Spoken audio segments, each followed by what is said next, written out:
আচ্ছা শুরু করছি। তো প্রথমে যেটা দিয়ে শুরু করব, আমরা লাস্ট যতটুকু কোড করেছিলাম ওই কোডটা কিছুটা চেঞ্জ আমি করেছি, মানে অনেক বড় মাপের না আর কি, দু একটা শব্দ এদিক সেদিক করেছি। তো জেডাব্লিউ ফিল্টারটা একটু চেঞ্জ এনেছি আমি। সেই চেঞ্জটা হচ্ছে গিয়ে কোনো চেঞ্জ নেই, দুঃখিত, এটাতে সব ঠিকঠাকই রেখেছে, এটাতে কোনো চেঞ্জ করিনি। এটা আগে যা ছিল তাই, শুধুমাত্র আমি কিছু যে কমেন্ট অ্যাটাচ করে দিয়েছি যেন আপনাদের এই পুরো কোড দেখলে যেন খুব সহজেই আপনারা এটার মানেটা বুঝতে পারেন। প্রতি লাইনে ইচ্ছা করে কমেন্ট লাগানো আছে।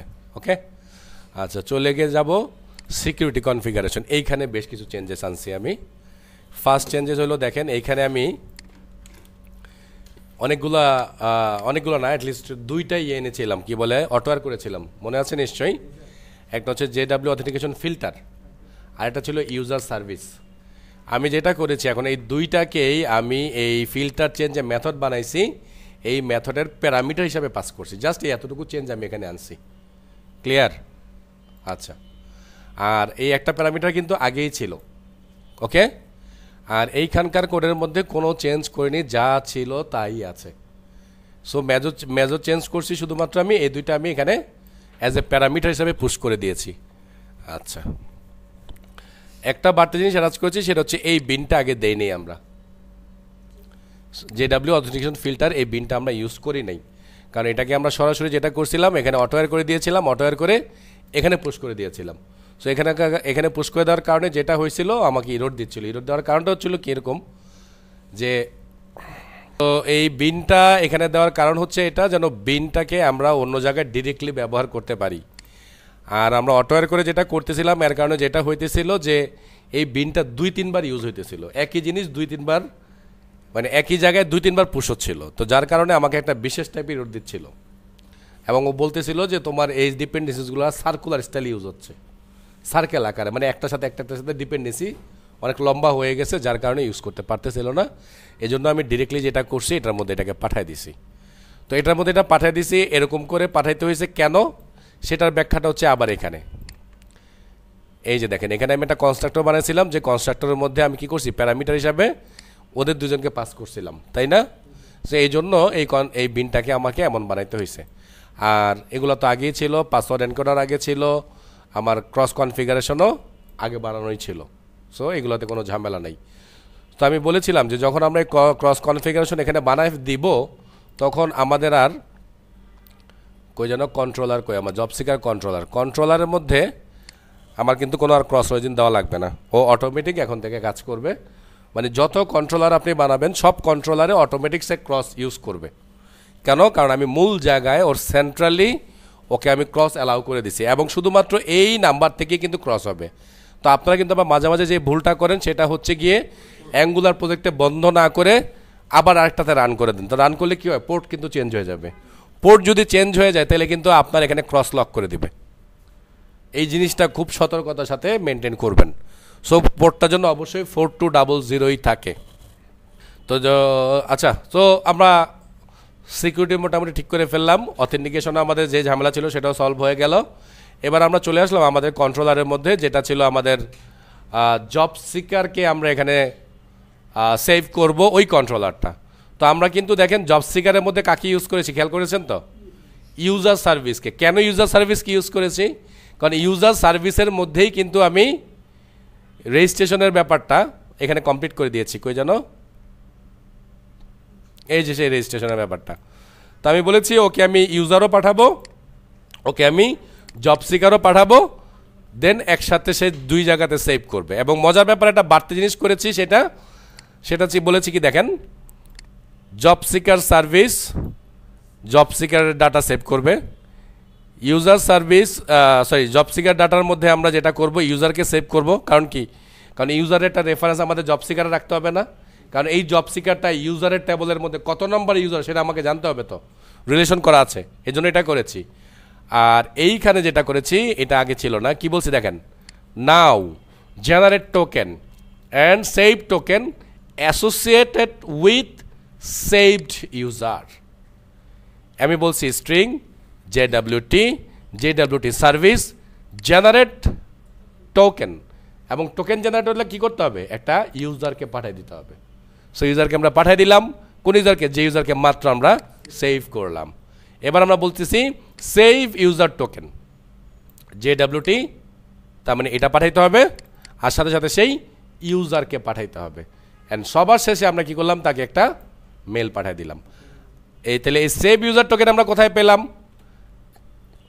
এই যে আমি একটা নতুন মেথড বানিয়ে দিলাম, private void save user token. কী কী দিব, JWT আর ইউজার। মেথডটা আমার বানানোই আছে, সমস্যা নাই। সো টোকেন থেকে নিউ টোকেনকে আমরা বানিয়ে নিয়ে আসলাম। এবার আমরা বললাম token dot set JWT token set log out false, কারণ লগ আউটকে কিন্তু আমি ফলস রাখবো। ফলস রাখা মানেই সে লগ ইন করে আছে, এটা কিন্তু ভুলেন না প্লিজ। দেন আমি বলতেছি টোকেন ডট সেট ইউজার, কারণ টোকেনের মধ্যে আমাকে তিনটা ভ্যালু দিতে হবে, একটা হচ্ছে JWT, একটা হচ্ছে সে লগ আউট করে আছে কিনা, আর একটা হচ্ছে তার ইউজারটা, কোন ইউজারের জন্য এই টোকেন আমি জেনারেট করলাম। দেন সবার শেষে আমি বললাম টোকেন রিপোজিটরি সেভ টোকেন। ওকে, সো তাহলে আমরা একটু টেস্ট করি, আসেন। হ্যাঁ, সো টেস্ট করার জন্যে রান করা আছে তো, আচ্ছা যাক আরেকবার রান করলাম, রান হতে থাকুক। আর এখানে আমি ডাটা চেঞ্জ করি, আচ্ছা নামটা চেঞ্জ করে দিই, দাঁড়ান এখান থেকে নেই, আমি আগে ফর্মেট রেডি করেছি, এত ফর্মেট ওখানে যা রেডি করে লেখা সম্ভব না অত ছোটো জায়গায়। হ্যাঁ, আতিক ইসলামের নামই লিখলাম, ISLAM। আচ্ছা, আতিক ইসলামের মেল অ্যাড্রেসটা তো আবার বিশাল। আমরা যেটা করব, আমরা এই যে একটা স্ট্রাকচার রেডি করলাম, সো আমরা এটাকে কপি করলাম। পোস্টম্যানে অলরেডি আমি স্ট্রাকচার রেডি করে রাখছি। আচ্ছা, আমি নতুন একটা স্ট্রাকচার নিই। সো এখানে গেলাম, এটাকে আমি পোস্ট বানালাম, বডি ফর্ম ডেটা। সো এখানে আমি ডাটা পাস করলাম, আর এখানে কি পাস করলাম, ইউজার। এই কি আমি কোত্থেকে পাবো সেটাও আপনাদেরকে দেখাই দিচ্ছি আর একবার। সো এই কি হচ্ছে গিয়ে এই যে এটা, ঠিক আছে, পরেরটা লাগবে আমার এটার। সো আমি কিটাকে এখান থেকে কপি করলাম, পরেরটাতে পেস্ট করলাম। সো ডাটা আমি এখান থেকে নিয়ে নিলাম। সো ডান। আরেকটা কি হচ্ছে আমার ফটো, সো কপি পোস্টম্যান দিয়ে দিলাম ফটো। সো এটাকে আবার ফাইল স্ক্রিনশট একটা তুলসি উঠিয়ে দিয়ে দিলাম। ওকে, এইখান থেকে আমার কন্টেন্ট টাইপ অলরেডি নেওয়াই আছে। আপনাদের যদি না থাকে অবশ্যই এখানে কন্টেন্টে ক্লিক করবেন, করলেই এই পার্টটা কিন্তু আসবে, নাহলে কিন্তু আসবে না। সো এখানে আমরা লিখবো জেসন, মানে অ্যাপ্লিকেশন স্ল্যাশ জেসন, এখানেও তাই অ্যাপ্লিকেশন স্ল্যাশ জেসন। আর এখানে হচ্ছে মাল্টিপার্ট, MULTY মাল্টিপার্ট ফর্ম ডেটা এটা। সো আমার ইউআরএল কিন্তু আমার এই যে এইটা। সো এটা কোত্থেকে আসতেছে সেটাও দেখা রাখি, এই যে এটা। ওকে, সো যদি সব ঠিকঠাক থাকে হয়তো আবার আমার ডাটা সেভ হবে। সো আমি রিকোয়েস্ট পাঠালাম, সেন্ড। আচ্ছা, 403 ফরবিডেন দিছে একটা আমাকে। আমরা চেক করি, এখানে এরর আসবে, টেনশন করার দরকার নাই। হ্যাঁ হ্যাঁ হ্যাঁ হ্যাঁ, সমস্যা নেই। আচ্ছা, ডেট ফরম্যাটটা ঝামেলা করতেছে কেন? ওহো সরি, ডেট ফরম্যাটটা হবে YYMMDD, আমি ডেট ফরম্যাটটা ভুল দিয়েছি, দুঃখিত। সো এটাকে ঠিক করে দিচ্ছি, এই তো হয়ে গেছে। সো দেখছেন তো, ভুল আসলে কিন্তু ভয় পাওয়ার কারণ নাই, ভুল আপনাকে দেখে ঠিক করে দিতে হবে, ঠিক আছে? ওকে, সো আরেকবার রিকোয়েস্ট করলাম।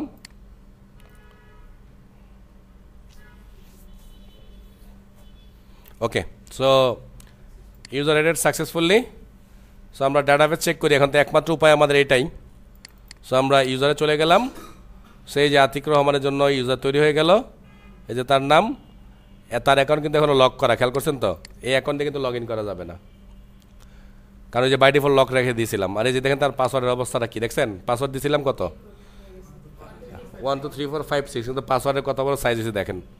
আর বাকি ডিটেলসটা যা ছিল এই যে জব সিকার কিন্তু চলে আসছে এখানে, ঠিক আছে? আচ্ছা, এবার টোকেনে যাই।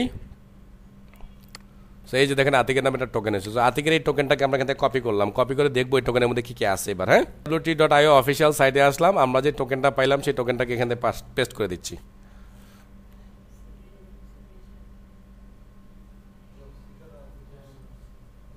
পাইছেন কিছু? সবই তো আসবে, কারণ বানাইছেন তো আপনি এরকম করেই, তো সবটাই দেখা যাচ্ছে, তাই না? এই যে কোনটা দিয়ে আমরা করছি সেটাও চলে আসছে। হ্যাঁ দেখেন দেখেন আছে কিনা। হ্যাঁ হ্যাঁ, ওই যে আমরা যে যোগ বিয়োগ গুণ ভাগ করলাম, যে যখন তৈরি হবে ওই সময়ের সাথে আরো 24 ঘন্টা যোগ হয়ে যাবে মিলি সেকেন্ডের মধ্যে। সো এটা মিলি সেকেন্ডের যোগ হয়ে এই ফলাফলটা চলে আসছে, ঠিক আছে। কিন্তু ঘটনা হচ্ছে দেখেন এই টোকেন কিন্তু এখনো ইনভ্যালিড। সো আমি যাই লিখি ইনভ্যালিড ইনভ্যালিড। সো এটা ভ্যালিড করবো কেমনে, চলেন এবার ভ্যালিড করি।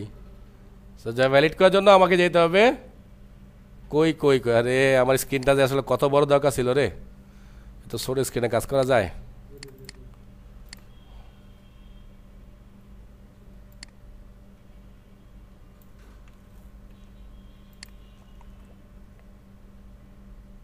ওমা কি কয়, এই যে না এটা না তো, আমি নিজেই ভুল করছি, ইউটিউব এটা না আমার, এটা তো বেজিওয়াল 64-এ করা।